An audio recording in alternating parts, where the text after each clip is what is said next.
সুপ্রিয় শিক্ষার্থী বন্ধুরা, কেমন আছো সবাই? আশা করছি তোমরা সকলেই ভালো আছো। আমিও ভালো আছি। বেশ কয়েকদিন তোমাদের সাথে আমি সঙ্গ দিতে পারিনি বলে আমি আন্তরিকভাবে দুঃখিত। আমি আবারও তোমাদের মাঝে ফিরে এসেছি। আজ আমি তোমাদের নতুন একটা বিষয় নিয়ে আলোচনা করতে যাচ্ছি। শিক্ষার্থী বন্ধুরা, তোমরা যে যেখানে দূরে কিংবা কাছে বাংলাদেশের যে যে প্রান্তে বসে আমার এই ক্লাসটি উপভোগ করছো, তোমাদের সকলকে জানাচ্ছি আমার পক্ষ থেকে এবং আমার বিদ্যালয়ের পক্ষ থেকে আন্তরিক শুভেচ্ছা ও অভিনন্দন। শিক্ষার্থী বন্ধুরা, চলো আর দেরি না করে তোমরা ঝটপট খাতা কলম রেডি করে নিয়ে মাল্টিমিডিয়া ক্লাসে চলে। তোমাদের সকলকে জানাচ্ছি আবারও শুভেচ্ছা। প্রথমেই আমি আমার পরিচয় দেব, তোমরা সবাই জানো, তারপরেও আমি আমার পরিচয় দিচ্ছি। আমি অভিজিৎ কুমার মণ্ডল, সহকারী শিক্ষক, বাংলা, বঙ্গবাসী মাধ্যমিক বিদ্যালয়, কালিশপুর। আজ আমি সপ্তম শ্রেণীর শিক্ষার্থীদের জন্য বাংলা বিষয় নিয়ে আমি আলোচনা করব। তো ক্লাসের শুরুতেই আমি কয়েকটি ছবি তোমাদের দেখাবো। সেই ছবিগুলো দেখে তোমাদের বলতে হবে যে আজকে আমরা কোন অধ্যায় পড়তে চলেছি। তো শিক্ষার্থী বন্ধুরা দেখো, আমরা বেশ কয়েকটি ছবি দেখছি এখানে। যে পিঁপড়েরা, দেখো প্রথম যে ছবিটা আমরা লক্ষ্য করছি, অনেকগুলো পিঁপড়া একসাথে একটা দলবদ্ধ ভাবে কিন্তু আছে, যাতে কি কোনো কেউ তাদেরকে ক্ষতি করতে না পারে। অর্থাৎ তারা একটা গল্প আছে, আমি এই গল্পটা পরে বলছি তোমাদের। তারপরে দেখো একটা ছবি দেখতে পাচ্ছি, যে ছবিতে দেখছি আমরা একটা ব্রিজ, সেই ব্রিজটা কিন্তু ভাঙা। এখন তিনজন লোক দেখো কিভাবে যাচ্ছে। প্রথমে এই মাথায় একজন আছে আর ব্রিজের ওই মাথায় একজন আছে, মাঝখানের লোকটা কিন্তু দেখো এই বাঁশে কিন্তু ঝুলে দাঁড়িয়ে আছে। আবার শেষে দেখো ওই লোকটি কিন্তু ওই শেষের যে লোকটি ছিল সে কিন্তু ওই ব্রিজের ওই ভাঙা অবস্থানে আছে। অর্থাৎ সামনে দুইজন লোক কিন্তু তাদেরকে হেল্প করছে। দেখো মজার একটা বিষয় না? তারপরে যে ছবিটা দেখো, আমরা দেখছি একটা ছবি কি, 10 মিলে করি কাজ, হারি জিতি নাহি লাজ, এরকম একটা বিষয়। সবাই মিলে একসাথে হাত দিয়ে, অর্থাৎ এরা কি করছে, সাম্য, অর্থাৎ মিল এদের ভিতরে। তারপরে যে ছবিটা দেখতে পাচ্ছি সেই ছবিটা দেখো ঠিক সেরকম। শিক্ষার্থী বন্ধুরা, আমরা এই ছবিগুলো দেখে কি বুঝলাম? একতা বা সাম্য, এটাই আমি বুঝলাম। যে প্রথম ছবির যে কথাটা আমি বলতে যাচ্ছি, এটা আমরা তোমরা ইউটিউব চ্যানেলে বা বিভিন্ন জিনিসে দেখবে যে অনেক পিঁপড়ের একটা লাইন, লাল পিঁপড়ার একটা লাইন চলে যাচ্ছে। এবার একটা জন্তু সেই নিঃশ্বাসের সাথে সেই পিঁপড়েগুলোকে শুষে নিয়ে খাওয়ার চিন্তা করলো।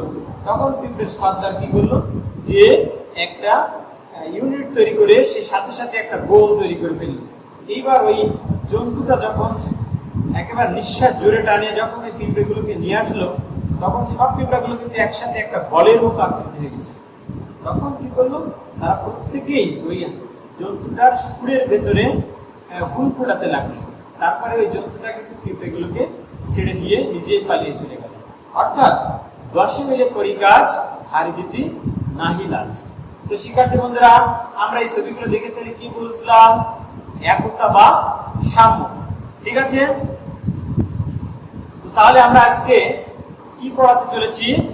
আমরা আজকে পড়তে চলেছি সাম্য কবিতাটি, যেটি লিখেছেন আমাদের সুফিয়া কামাল। এই সুফিয়া কামাল সম্পর্কে জানার আগে আমরা জানবো যে এই কবিতাটি পড়ে আমরা কি জানতে পারব। তো শিক্ষার্থী বন্ধুরা দেখো, এই কবিতাটি পড়ে আমরা কবির পরিচিতি বলতে পারব এবং কবিতাটি শুদ্ধ উচ্চারণে আমরা সবাই কিন্তু আবৃত্তি করতে পারবো। ঠিক পারবে তো? তারপরে দেখো, নতুন শব্দগুলোর অর্থ সহ বাক্য গঠন করতে পারবে। শিক্ষার্থী বন্ধুরা, সর্বোপরি ধর্ম, গোত্র, শ্রেণী নির্বিশেষে সকল মানুষের প্রতি সম্প্রীতি ও সহমর্মিতা বোধ সৃষ্টি করতে পারে। শিক্ষার্থী বন্ধুরা, এই কবিতার ভিতরে কিন্তু আমরা এই দিকগুলো মেইনলি আমরা কিন্তু আলোচনা করব। তোমরা মন দিয়ে এই ক্লাসটি উপভোগ করো। এবার আমরা সুফিয়া কামাল সম্পর্কে আমরা জেনে নেব। কবি সুফিয়া কামাল জন্মগ্রহণ করেছে 1911 সালের বরিশালে জন্মগ্রহণ করেছে। কোথায় জন্মগ্রহণ করেছে? বরিশালে। সালটা ছিল কত? 1911। মনে থাকবে সুফিয়া কামাল পিতা এবং মাতার নাম কি ছিল, এটা আমরা এখন জেনে নেব। সুফিয়া কামালের পিতার নাম ছিল সৈয়দ আব্দুল বারী এবং তার মায়ের নাম ছিল সৈয়দ সাবেরা বেগম। শিক্ষার্থী বন্ধুরা, সুফিয়া কামালের বাবার নাম কি ছিল? তাহলে সৈয়দ আব্দুল বারী ছিল এবং তার মায়ের নাম ছিল কি? তার মায়ের নাম ছিল সৈয়দ সাবেরা বেগম। এবার দেখো, তিনি ভাষা আন্দোলনে সক্রিয়ভাবে অংশগ্রহণ করেছিলেন এবং সকল আন্দোলন সংগ্রামে নারীদের অংশগ্রহণ করার জন্য তিনি উদ্বুদ্ধ করেছিলেন। অর্থাৎ নারীদেরকে বেগম রোকেয়ার মতো তিনি উৎসাহ উদ্দীপনা দিয়েছিলেন, নারীরা যাতে উদ্বুদ্ধ হতে পারে তার জন্য তিনি নিরলসভাবে কাজ করে দিয়েছেন। তিনি ছিলেন একজন সফল সংগঠক ও নারী নেত্রী। শিক্ষার্থী বন্ধুরা, সুফিয়া কামাল কিন্তু একজন কি বলবো তোমাদের, সাহসী একজন নারী ছিলেন এবং নারীর সংগঠক ছিলেন, সফল একজন সংগঠক ছিলেন এবং তিনি সকল নারীদের নেত্রী ছিলেন। বন্ধুরা, তাহলে এবার আমরা দেখব সাম্প্রদায়িকতা ও মৌলবাদের বিপক্ষে তিনি সবসময় কিন্তু সোচ্চার ছিলেন। অনেক সময় দেখা যায় যে অনেক কবি আছে যিনি শুধু ইসলামিক দৃষ্টিভঙ্গি নিয়ে আলোচনা করে গেছেন, কিন্তু সেই দৃষ্টিভঙ্গি থেকে কিন্তু সুফিয়া কামাল সম্পূর্ণ আলাদা ছিল। তিনি কি ছিলেন? অসাম্প্রদায়িক এবং মৌলবাদী চেতনার বিপক্ষে তিনি সবসময় সোচ্চার ছিলেন। দেখো, এই মহিষী নারী যে উল্লেখযোগ্য যে কয়েকটি গ্রন্থ রচনা করে গেছেন, তার ভেতর থেকে কয়েকটি ছোট গ্রন্থ তোমাদের আমি আলোচনা করছি। একটা ছিল সাঁঝের মায়া, আর একটা ছিল মায়া কাজল, কেয়ার কাটা। এগুলো তার উল্লেখযোগ্য গ্রন্থ। এছাড়াও আর তিনি অনেক গ্রন্থ তিনি লিখে গেছেন। এই মহিষী নারী দেখো 20 নভেম্বর 1999 সালে পৃথিবীর মায়া ত্যাগ করে কিন্তু চলে গিয়েছে। তো শিক্ষার্থী বন্ধুরা, সুফিয়া কামাল সম্পর্কে তোমাদের সুস্পষ্ট একটি ধারণা তোমরা পেলে। তার জন্ম 1911 সালে, তার মৃত্যু হচ্ছে 1999 সালে। তার জন্মস্থান বরিশাল আর তার মৃত্যুর তারিখটা ছিল 20 নভেম্বর। তার বাবা ছিল সৈয়দ আব্দুল বারী, মা ছিল কি? সৈয়দ সাবেরা বেগম। কি মনে থাকবে তোমাদের? আশা করছি তোমাদের সকলেরই মনে থাকবে। তো বন্ধুরা, এবার আমরা একটা ছোট্ট কাজ করি। দেখো, এই কাজটি তোমরা সাথে সাথে আমার সাথে উত্তর দাও যে সাম্য কবিতাটি সুফিয়া কামালের কোন গ্রন্থ থেকে নেওয়া হয়েছে। তো বন্ধুরা, তোমরা যারা এই কবিতাটি পড়েছ সাথে সাথে তোমরা উত্তরটি করবে, ঠিক আছে? এবার আমরা চলে যাব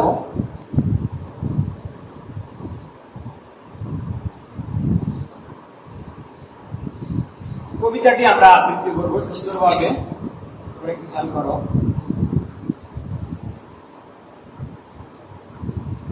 তোমাদের যাদের কাছে বই আছে তোমরা বইটা রেডি করো। বই রেডি করে এবার দেখো আমরা চলে যাব সাম্য কবিতাটি।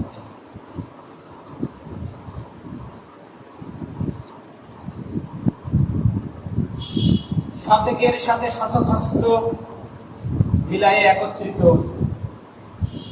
দেখো, তোমরাও আমার সাথে সাথে খেয়াল করতে পারো যে শতকের সাথে শতক হস্ত মিলায়ে একত্রিত, অর্থাৎ দেখো একটা ছবি তোমাদের দিয়ে বোঝানোর চেষ্টা করছি। অর্থাৎ শত শত হাত একত্রিত করে মিলায়ে কি হয় বলতো? মিলায়ে একত্রিত সব দেশে সব কালে কালে সবে, অর্থাৎ সব দেশে পৃথিবীর একটা চিত্র দেখে দিচ্ছি। কালে কালে সব সময় কিন্তু মানুষেরা কিন্তু একত্রিত ছিল, হয়েছে সমুন্নত। অর্থাৎ সোজা হয়েছে। বিপুলা পৃথিবী প্রসারিত পথ, যাত্রীরা সেই পথে, দেখো পৃথিবীর যাত্রীরাও কিন্তু সেই পথে চলেছে। চলে কর্মের আহ্বানে, কোনো চলছে দিনের প্রত্যেকটা দিন শুরু হয় তাদের কর্মব্যস্ততা নিয়ে। অনন্তকাল হতে মানব জীবন শ্রেষ্ঠ কঠোর, কর্মে সে মহিয়ান। অর্থাৎ দেখো মানব জীবন কিন্তু আমরা একবার পেয়েছি, এই জীবন কিন্তু আমরা পাবো। শিক্ষার্থী বন্ধুরা, মানব জীবন শ্রেষ্ঠ কঠোর, কর্মে সে মহিয়ান, অর্থাৎ কর্মে সে সবসময় উদ্দীপনা থাকতে থাকে। সংগ্রামে আর সাহসে প্রজ্ঞা, আলোকে সে দীপ্তিমান। অর্থাৎ সংগ্রাম করলে সাহসিকতার সাথে করতে হবে, তার দূরদর্শিতা থাকতে হবে, আলোকে তার দীপ্তিমান হতে হবে, তেজস্বী হতে হবে। তাই তো যেমন বঙ্গবন্ধুর মতো আদর্শ আলোক উদ্দীপনা নিয়ে চলতে হবে। পায়ের তলায় মাটিতে আকাশে, সম্মুখে সিন্ধু জলে, বিজয় কেতন উড়াইয়ে মানুষ চলিয়াছে দলে দলে। অর্থাৎ বিজয় কেতনটা কি? বিজয় পতাকা, এই পতাকা নিয়ে মানুষ চলিয়াছে দলে দলে। দেখো এই যে পতাকা নিয়ে কিন্তু দলে দলে দেখো দামাল ছেলেরা, বাংলার দামাল ছেলেরা কিন্তু চলছে। শিক্ষার্থী বন্ধুরা, তোমরাও আমার সাথে সাথে আরেকবার একটু পড়ে নেওয়া তো। শতকের সাথে শতক হস্ত মিলায়ে একত্রিত, সব দেশে সব কালে কালে সবে হয়েছে সমন্বয়। বিপুলা পৃথিবী প্রসারিত পথ, যাত্রীরা সেই পথে চলে কর্মের আহ্বানে। কোন অনন্তকাল হতে মানব জীবন শ্রেষ্ঠ কঠোর, কর্মে সে মহিয়ান। সংগ্রামী আর সাহসী প্রজ্ঞা, আলোক দীপ্তিমান। পায়ের তলার মাটিতে আকাশ, সম্মুখে সিন্ধু জলে, বিজয় কেতন উড়াইয়ে মানুষ চলিয়াছে দোলা। কবিতাটি কিন্তু অনেক সুন্দর একটি কবিতা। শিক্ষার্থী বন্ধুরা, আশা করছি তোমরাও কিন্তু সকলে আমার সাথে কবিতাটি পড়েছ। তো এবার আমরা এই কবিতার ভিতরে যে নতুন নতুন শব্দগুলো আছে সেই শব্দগুলোর অর্থ আমরা এখন জানব। প্রথম শব্দটা হচ্ছে শতক। এই শতক শব্দের অর্থ হচ্ছে 100। শতক শব্দের অর্থ হচ্ছে 100। সমুন্নত, এই সমুন্নত শব্দের অর্থ হচ্ছে অতিশয় উঁচু। বিপুল, এই বিপুল শব্দের অর্থ হচ্ছে বিশাল। তোমরা এটা সবাই জানো যে বিপুল শব্দের অর্থ হচ্ছে বিশাল। প্রসারিত, প্রসারিত শব্দের কি? প্রসারিত অর্থ কি? বড় বা বিস্তার লাভ করেছে, আমরা এটা বলা হয় প্রসারিত। শিক্ষার্থী বন্ধুরা, শব্দার্থগুলো আবার যে নতুন কয়েকটি শব্দার্থ আমরা এই আছে সেগুলো দেখো। দীপ্তিমান, এই দীপ্তিমান শব্দের অর্থ হচ্ছে তেজস্বী বা উজ্জ্বল। তারপর দেখো মহিয়ান, মহিয়ান শব্দের অর্থ হচ্ছে সুমহান। তারপরে দেখো কেতন, কেতন শব্দের অর্থ হচ্ছে পতাকা। কেতন শব্দের অর্থ কি? পতাকা। সিন্ধু, এই সিন্ধু শব্দের অর্থ কি? সিন্ধু অর্থ হচ্ছে সমুদ্র বা সাগর। এবার দেখো আমরা একটা ছোট্ট কাজ করি বন্ধুরা। কাজটি হচ্ছে দেখো মহিয়ান, সিন্ধু, কেতন শব্দ দিয়ে দুইটি করে বাক্য লিখি। তাহলে কি? মহিয়ান, সিন্ধু এবং কেতন শব্দ দিয়ে দুইটি করে বাক্য তোমরা সুন্দরভাবে লিখবে। তো শিক্ষার্থী বন্ধুরা, এবার আমরা এই কবিতাটির যে দিকগুলো আমরা আলোচনা করেছিলাম, যে দেখো এই কিছু আমি ছবি দেখাচ্ছি তোমাদের, যে শতকের সাথে শতক হস্ত একসাথে মিলায়ে সবকালে সব দেশে হয়েছে সমুন্নত, অর্থাৎ উঁচু হয়েছে। ওই যে আমি একটা বিল্ডিং এর, সুন্দর একটা বিল্ডিং এর বিশ্বের বিভিন্ন প্রান্তে কিন্তু এরকম সব দেশে সবকালে সমুন্নত অর্থাৎ সোজা হয়েছে। বিপুলা পৃথিবী প্রসারিত পথ, দেখো প্রসারিত একটা পথ দিয়েছি তোমাদের, একটা বড় পৃথিবীর ছবি দিয়ে কিন্তু আমি জানার চেষ্টা করছি। যাত্রীরা সেই পথে চলে কর্মের আহ্বানে অনন্তকাল ধরে। দেখো যাত্রীরা কিন্তু কাজ করছে কর্মের আহ্বানে, তারা কিন্তু বিভিন্ন কাজ করছে। সংগ্রামে আর সাহসী প্রজ্ঞা অর্থাৎ বঙ্গবন্ধুর মতো আদর্শে, পায়ের তলায় মাটিতে আকাশে অর্থাৎ পায়ের নিচে যে মাটি এবং যে আকাশে, সম্মুখে সিন্ধু জলে বিজয় কেতন লড়াই মানুষ চলিয়াছে দলে দলে। দেখো বিজয় কেতন লড়াই কিন্তু দলে দলে চলছে। শিক্ষার্থী বন্ধুরা, এই থেকে আমরা ছবিগুলো থেকে কিন্তু বা এই কথাগুলো থেকে কিন্তু কবিতার যে মূল ভাবটা এটা কিন্তু আমরা প্রকাশ করতে পেরেছি বা সবাই আমরা কিন্তু উপলব্ধি করতে পেরেছি। তো দেখো এবার আমরা একটু কাজ করি তোমাদের, যে ধর্ম, বর্ণ এবং গোত্র শ্রেণীভেদে সকল মানুষের মাঝে যে সংস্কৃতি ও সহমর্মিতা বোধ আছে সেটি সৃষ্টি করতে হবে কেন, এইটা তোমরা সুন্দরভাবে লিপিবদ্ধ করে আনবে। শিক্ষার্থী বন্ধুরা, আমি কিন্তু এই শিখন ফলের কিন্তু তোমাদের এই কথাটা আমি বলেছিলাম যে ধর্ম, বর্ণ, শ্রেণীভেদে সকল মানুষের সহমর্মিতা বোধ সৃষ্টি করতে হবে, এই কথাটি কিন্তু সুন্দরভাবে তোমাদের আমি বলেছিলাম। তো বন্ধুরা, এবার আমি একটু তোমাদেরকে মূল্যায়ন করব, তোমরা সবাই খেয়াল করো। সাম্য শব্দটির অর্থ কি বলতো? সাম্য শব্দটির অর্থ হচ্ছে সমতা। তারপরে দেখো যাত্রীরা কিসের আহ্বানে চলে বলো? যাত্রীরা কর্মের আহ্বানে চলে। তারপরে দেখো কোন জীবন কর্মে মহিয়ান বলতো?